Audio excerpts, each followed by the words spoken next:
ओम श्री गणेशाय नमः। जय माँ लक्ष्मी, जय भगवान विष्णु। आज हम आप सभी को पूर्णमासी व्रत की पवित्र कथा सुनाने जा रहे हैं।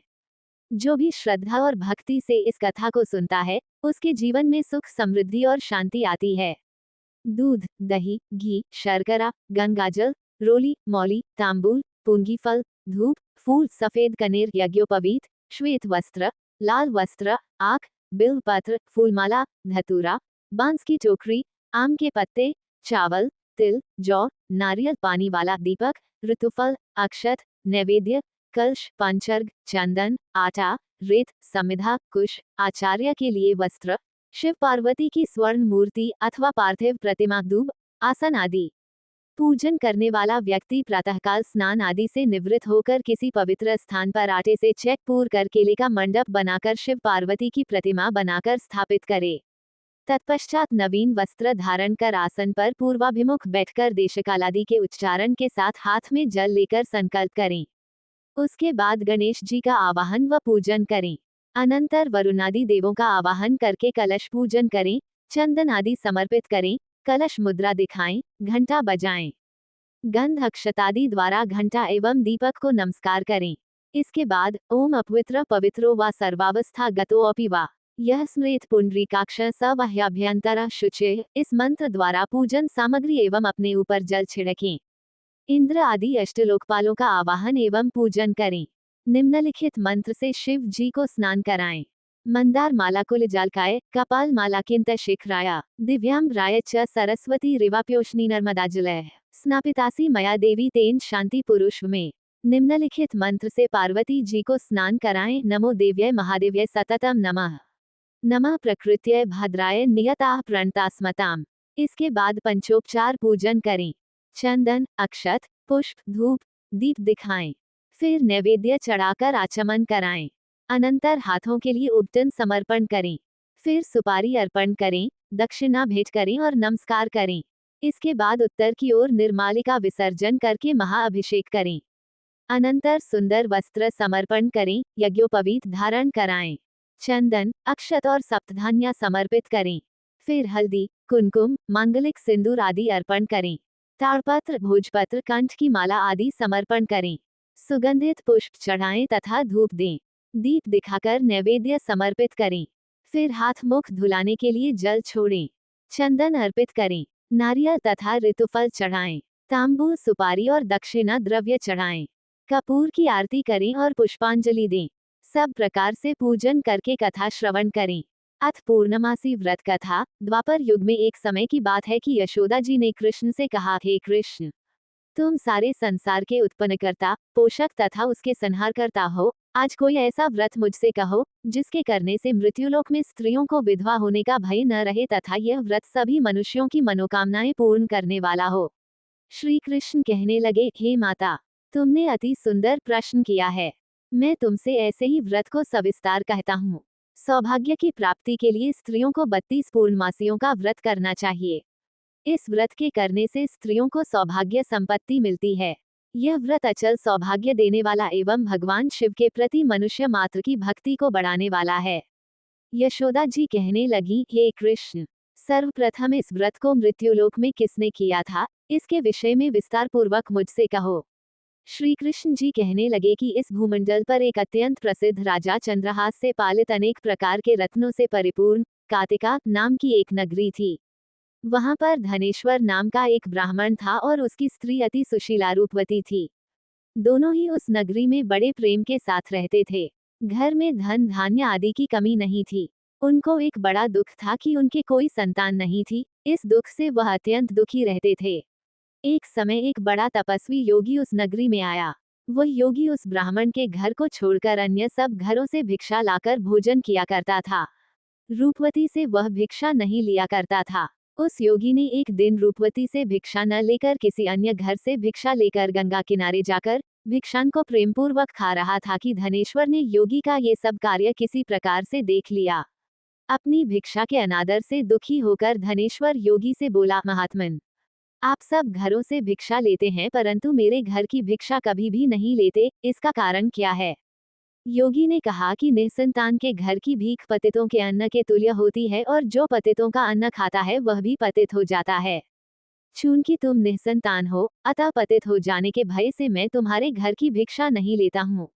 धनेश्वर यह बात सुनकर अपने मन में बहुत दुखी हुआ और हाथ जोड़कर योगी के पैरों पर गिर पड़ा तथा आर्तभाव से कहने लगा, हे महाराज, यदि ऐसा है तो आप मुझको पुत्र प्राप्ति का उपाय बताइए।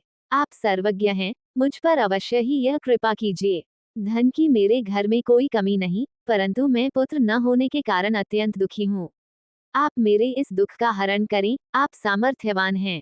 ये सुनकर योगी कहने लगे, हे ब्राह्मण, तुम चंडी की आराधना करो। घर आकर उसने अपने स्त्री से सब वृतांत कहा और स्वयं तप के निमित्त वन में चला गया। वन में जाकर उसने चंडी की उपासना की और उपवास किया।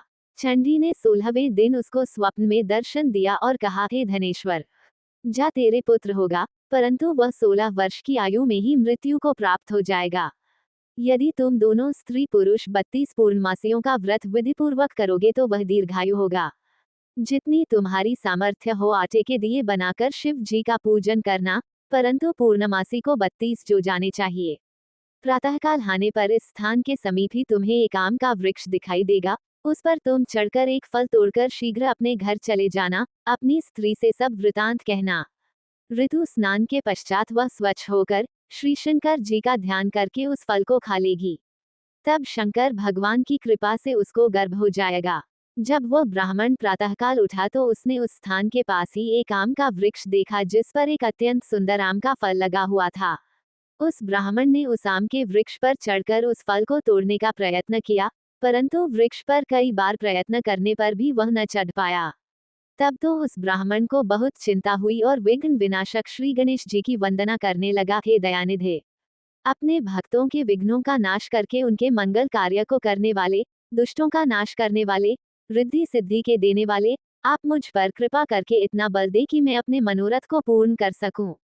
इस प्रकार गणेश जी की प्रार्थना करने पर उनकी कृपा से धनेश्वर वृक्ष पर चढ़ गया और उसने एक अति सुंदर आम का फल देखा।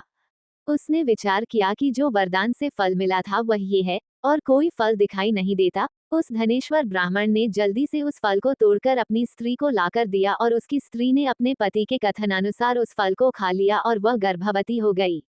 देवी जी की असीम कृपा से उसे एक अत्यंत सुंदर पुत्र उत्पन्न हुआ, जिसका नाम उन्होंने देवीदास रखा।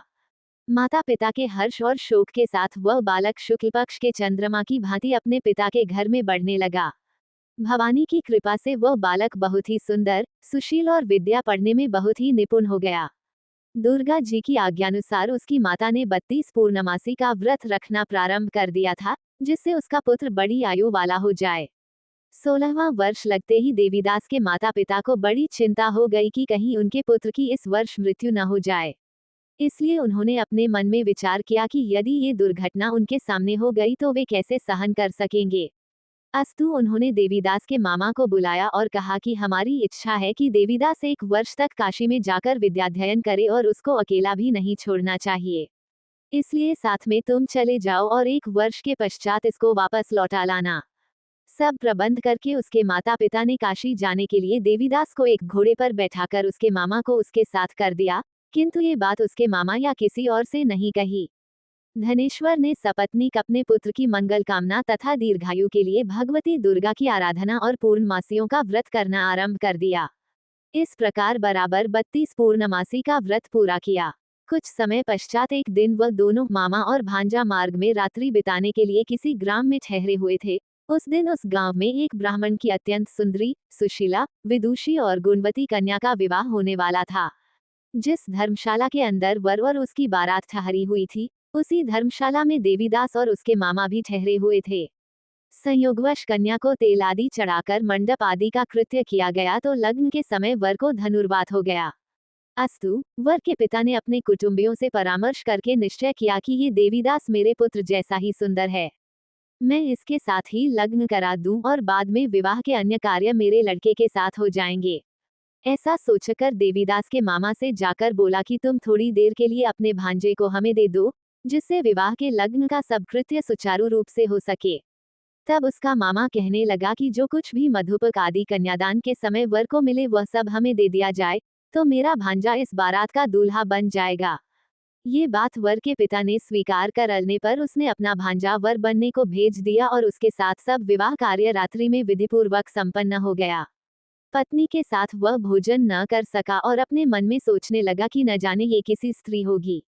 वह एकांत में इसी सोच में गर्म निश्वास छोड़ने लगा तथा उसकी आंखों में आंसू भी आ गए। तब वधू ने पूछा कि क्या बात है, आप इतने उदासीन व दुखी क्यों हो रहे हैं। तब उसने सब बातें जो वर के पिता व उसके मामा में हुई थी उसको बतला दी। तब कन्या कहने लगी कि यह ब्रह्म विवाह के विपरीत हो कैसे सकता है। देव, ब्राह्मण और अग्नि के सामने मैंने आपको ही अपना पति बनाया है, इसलिए आप ही मेरे पति हैं। मैं आपकी ही पत्नी रहूंगी, किसी अन्य की कदापि नहीं। तब देवीदास ने कहा, ऐसा मत करिए क्योंकि मेरी आयु बहुत थोड़ी है, मेरे पश्चात आपकी क्या गति होगी इन बातों को अच्छी तरह विचार लो। परंतु वह दृढ़ विचार वाली थी, बोली कि जो आपकी गति होगी वही मेरी गति होगी। हे स्वामी, आप उठिए और भोजन करिए, आप निश्चय ही भूखे होंगे। इसके बाद देवीदास और उसकी पत्नी दोनों ने भोजन किया तथा शेष रात्रि वे सोते रहे। प्रातःकाल देवीदास ने अपनी पत्नी को 3 नगों से जड़ी हुई एक अंगूठी दी, एक रुमाल दिया और बोला, हे प्रिय, इसे लो और संकेत समझकर स्थिर चित हो जाओ। मेरा मरण और जीवन जानने के लिए एक पुष्पवाटिका बना लो, उसमें सुगंधी वाली एक नव मल्लिका लगा लो, उसको प्रतिदिन जल से सींचा करो और आनंद के साथ खेलो कूदो तथा उत्सव मनाओ। जिस समय और जिस दिन मेरा प्राणांत होगा, ये फूल सूख जाएंगे और जब ये फिर हरे हो जाएं तो जान लेना कि मैं जीवित हूँ। ये बात निश्चय करके समझ लेना, इसमें कोई संशय नहीं है। ये समझाकर वह चला गया। प्रातःकाल होते ही वहां पर गाजे बाजे बजने लगे और जिस समय विवाह के कार्य समाप्त करने के लिए वर तथा सब बाराती मंडप में आए तो कन्या ने वर को भली प्रकार से देखकर अपने पिता से कहा कि यह मेरा पति नहीं है। मेरा पति वही है जिसके साथ रात्रि में मेरा पाणिग्रहण हुआ था। इसके साथ मेरा विवाह नहीं हुआ है। यदि यह वही है तो बताए कि मैंने इसको क्या दिया। मधुपक और कन्यादान के समय जो मैंने भूषण आदि दिए थे उन्हें दिखाए तथा रात में मैंने क्या गुप्त बातें कही थी वह सब सुनाए। पिता ने उसके कथनानुसार वर को बुलवाया। कन्या की यह सब बातें सुनकर वह कहने लगा कि मैं कुछ नहीं जानता। इसके पश्चात लज्जित होकर वह अपना सा मुंह लेकर चला गया और सारी बारात भी अपमानित होकर वहां से लौट गई।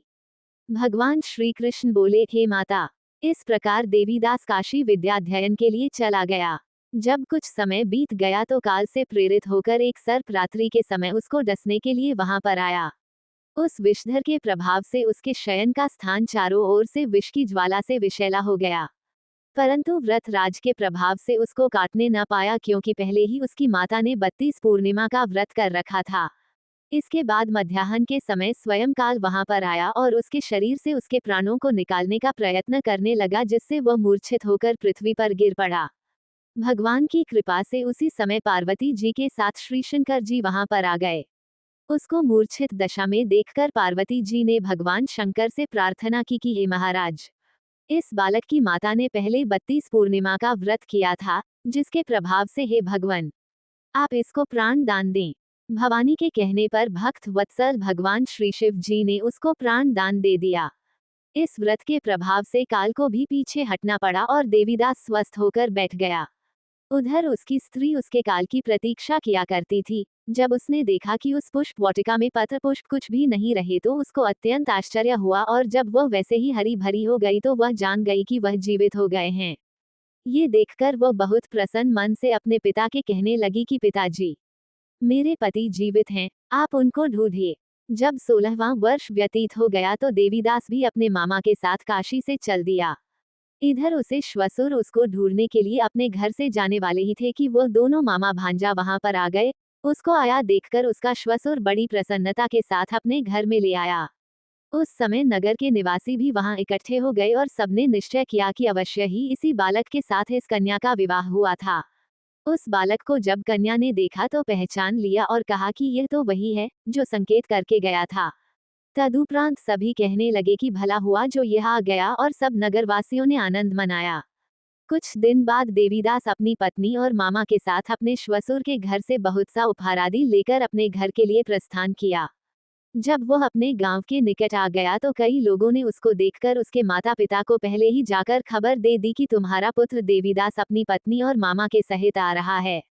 ऐसा समाचार सुनकर पहले तो उन्हें विश्वास ही नहीं हुआ, किंतु जब और लोगों ने भी आकर उनकी बात का समर्थन किया तो उनको बड़ा आश्चर्य हुआ। लेकिन थोड़ी देर में देवीदास ने आकर अपने माता पिता के चरणों में अपना सिर रखकर प्रणाम किया और उसकी पत्नी ने अपने सास ससुर के चरणों को स्पर्श किया तो माता पिता ने अपने पुत्र और पुत्रवधू को अपने हृदय से लगा लिया और दोनों की आंखों में प्रेमाश्रु बह चले। अपने पुत्र और पुत्रवधू के आने की खुशी में धनेश्वर ने बड़ा भारी उत्सव किया और ब्राह्मणों को भी बहुत सी दान दक्षिणा देकर प्रसन्न किया।